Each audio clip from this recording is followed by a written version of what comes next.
The Arizona Cardinals, a team that hit the reset button in the offseason this past year. New head coach, new quarterback, new running back, new everything pretty much. This is a team that is going to be a ways away from competing for anything in the NFC West. But they did some good work this offseason. They moved off some contracts that needed to happen, and they drafted their franchise centerpiece of their offense. So today, I'm going to preview the 2026 Arizona Cardinals season.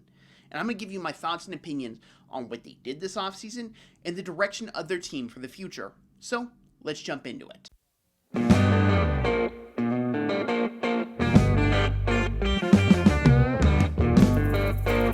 The Arizona Cardinals made plenty of free agency moves, bringing in Tyler Algier, which looks a little funny right now as we look back on it, Kendrick Bourne, who's a very good number 3 option at the wide receiver position, Gardner Minshew, who could be the starting quarterback at some point during the season, and Isaac Seumalo. And as a Steeler fan, I can tell you this, he's a good, reliable guard that the Cardinals desperately need, as Paris Johnson was the only really solid offense lineman you could trust.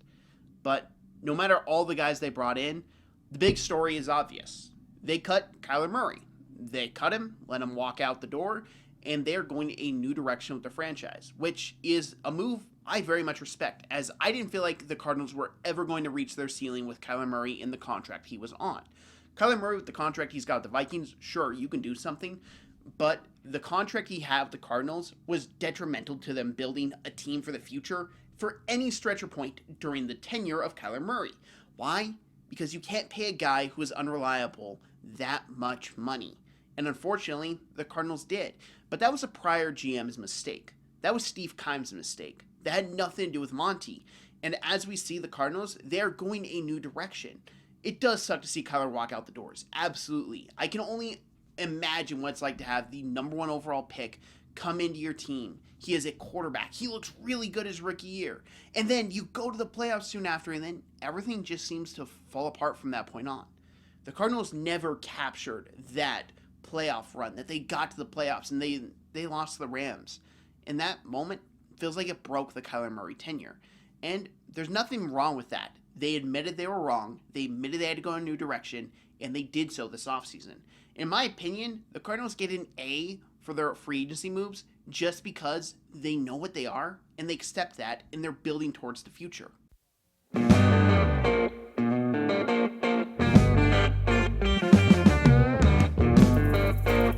The Arizona Cardinals had a very interesting draft for me. There was one pick I absolutely love, and then the rest is either I see it, but I don't really like it.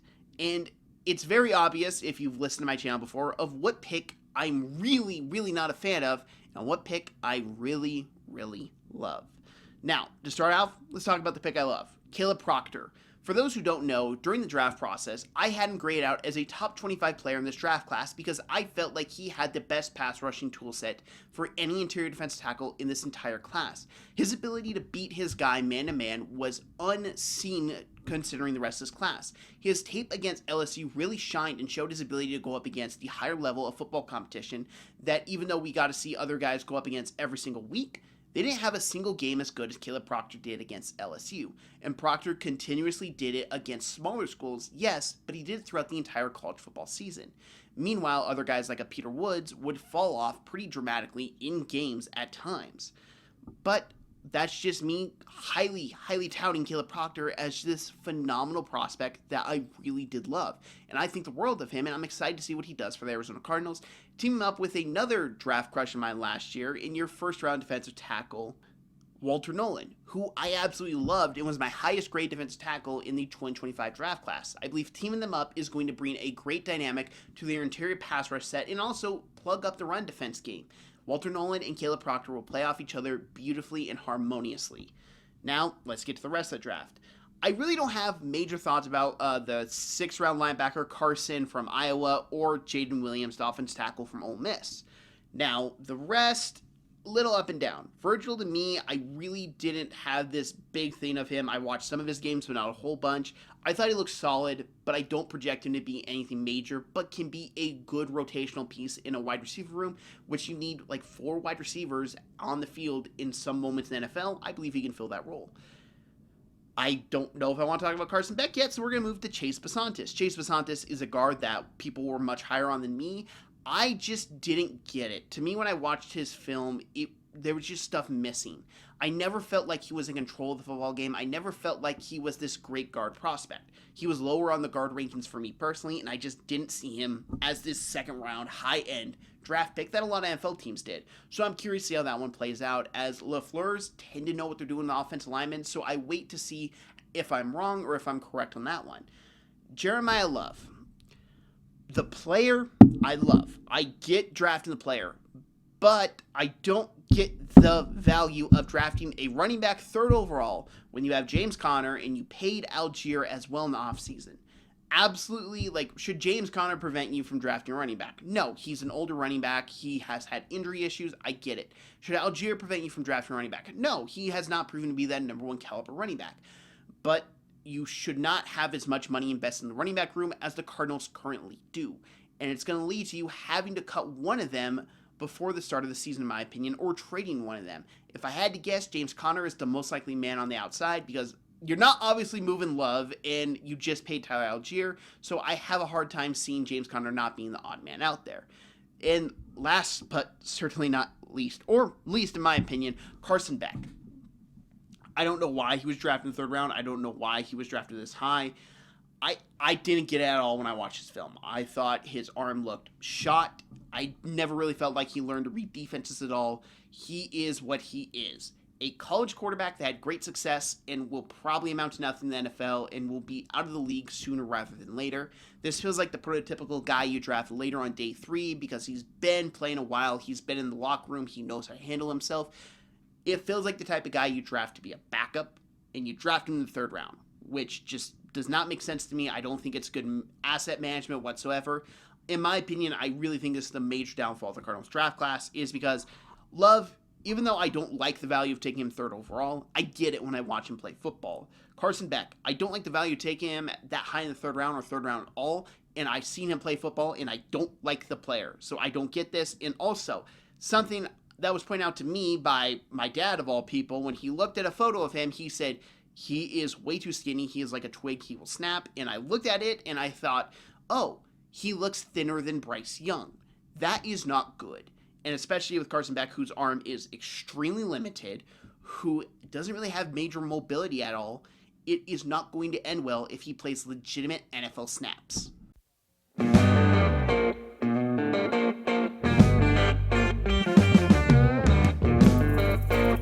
Mike LaFleur is a major unknown because he hasn't even been a play caller in the NFL because he comes from the Rams and Sean McVay handles all that. But we have seen a proof of concept of hiring Rams offensive coordinators and seeing them have success in the NFL, especially working with the quarterback position, mainly known Kevin O'Connell, who has done wonders. And Zach Taylor hasn't been atrocious. He has gotten the Bengals to the Super Bowl, but maybe that's on the lower end. Let's say Mike LaFleur is in the middle of there. That's not bad. Zach Taylor did go to the Super Bowl, and Kevin O'Connell is considered one of the best coaches in the NFL and maybe the best at working with quarterbacks. That would not be a bad thing at all for the Cardinals, but we just don't know yet. We don't know how he's going to call the offense exactly. We don't know if he's going to favor the run or the pass. I'd assume run because they drafted Jeremiah Love, but we just don't know. It's going to look like Sean McVay's offense, I expect conceptually, but we don't know how the play calling is going to work. We don't know how he's going to manipulate that. We don't know how he's going to try to matchup orient. We don't know any of this yet, so it's going to be a question mark until we see it in work in the NFL season.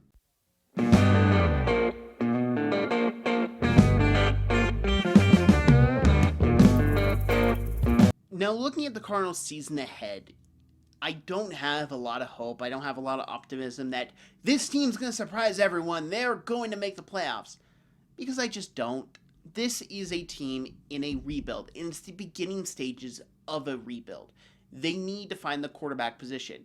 Maybe I'm wrong about Carson Beck, and he is that. Maybe he gets into NFL games this year, and he shows out. He shows out to be that guy that was once hyped up at Georgia, that his arm is completely healed. He has his velocity back. He has his talent back.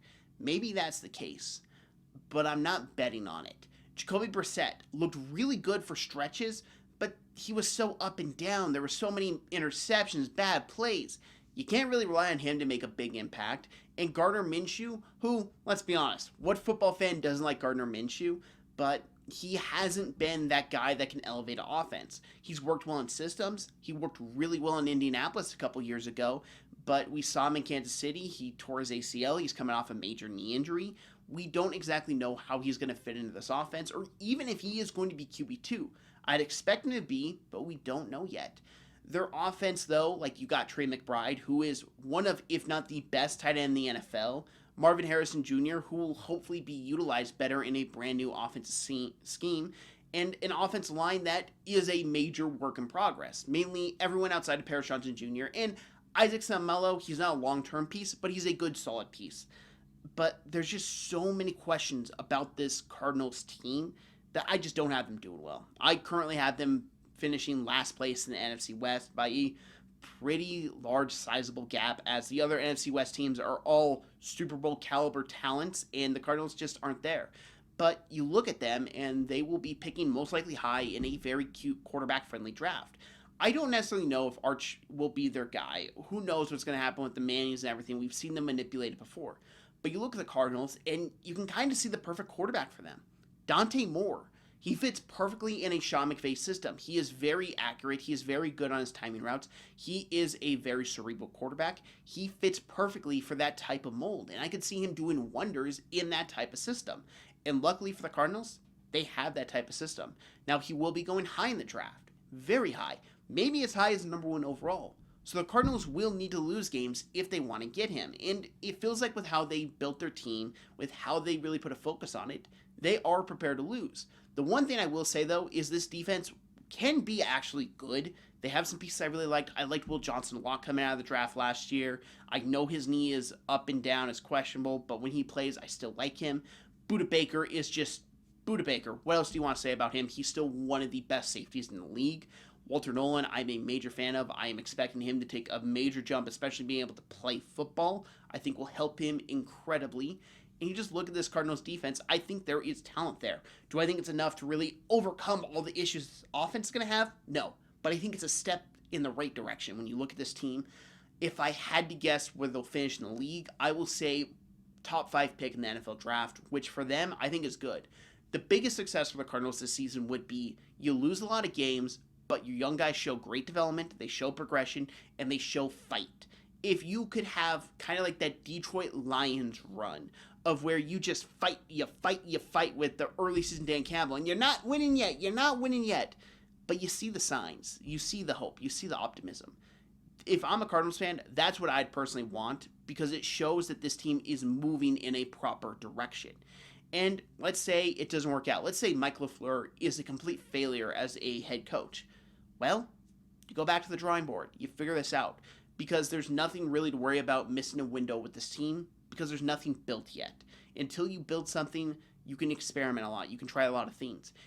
Overall, though, I think the Cardinals are still a work in progress. That I'm excited to see how they progress over the season. I'm especially excited to see how Mike LaFleur calls his offense. That's been my biggest question mark for this year, is how does he call the offense? Because if he calls a very run-focused offense, Jeremiah Love can easily win Rookie of the Year, in my opinion. But if he doesn't, and I look at this offense line, I don't see that. But who knows? We're in July at the time of this recording. When you watch this, I don't know. It could be week 1 in the NFL season. The Cardinals just pulled off a major upset. Thank you very much for watching this video. If you liked this video, hit that like button for the new channel. Hit that subscribe button to me and share this. I'd greatly appreciate it. But I'm curious to hear your thoughts down below. And tell me what you think about the Arizona Cardinals this year. Cardinals fans, Seahawks fans, 49ers fans, Rams fans, whatever fan you are. Tell me your thoughts and opinions on the Arizona Cardinals and where you see this team finishing next year. And is there any player you're looking at for fantasy football? Because, let's be honest, we all have our eyes on Jeremiah Love, but is there anyone else? But I'd like to say thank you for watching, and I hope you all have an amazing day.